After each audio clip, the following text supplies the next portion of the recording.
खुलुमबाय गिबियावनो आंनि अननाय जासिबाय जोंहा थेबादन बाबुआ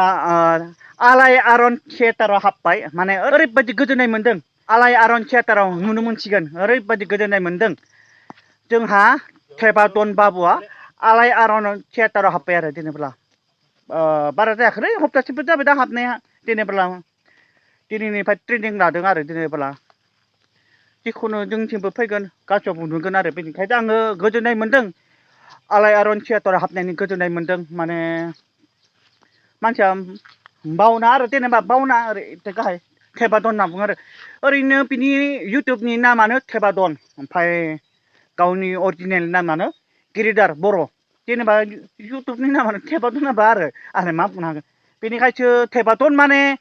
मानसिया बावना ना बेनिखायनो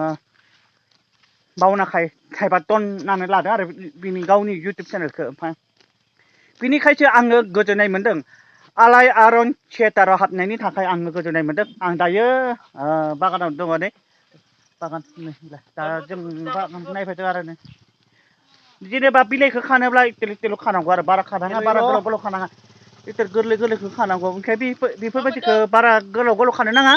बेबायदि खान्दा खान्दा तेल खाबानो जाबाय नै दायो नै इलायावबो दं टेस्टल' खानांगौ आरो टेस्टल' खानांगौनो टेस्टल' खानांगौनो बारा गोलाव खानाङा आरो जेनेबा बारा गोलाव खानो नाङा आं दायो बुंखादों माने टेस्टल' खानांगौ बारा गोलावद्रायबा लाया बिनिखाय बांसिन गोलावबा लाया दे बिनिखाय बांसिन गोलावबा लाया दे आं थिनो नै बेबायदि गोलाव खानो नाङा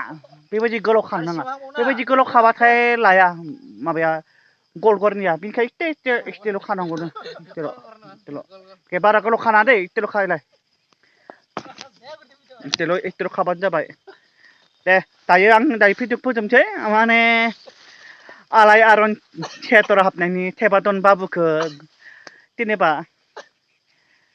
गोजोननाय मोन्दों आरो जेनेबा थेबादन बाबुआ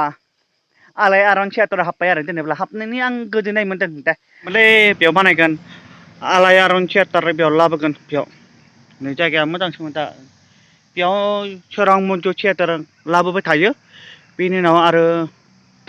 आलाय आरन थियेटार लाबोगोन आरो बेयाव र' दायो भिडिअखौ फोजोबनोसै दायो नोंथांमोन आंनि भिडिअखौ मोजां मोनदोंब्ला अननानै साबसक्राइब खालामना हो आरो शेयार खालाम आरो लाइक खालाम आरो कमेन्ट खालामना हो बाय बाय जै बर' हारिनि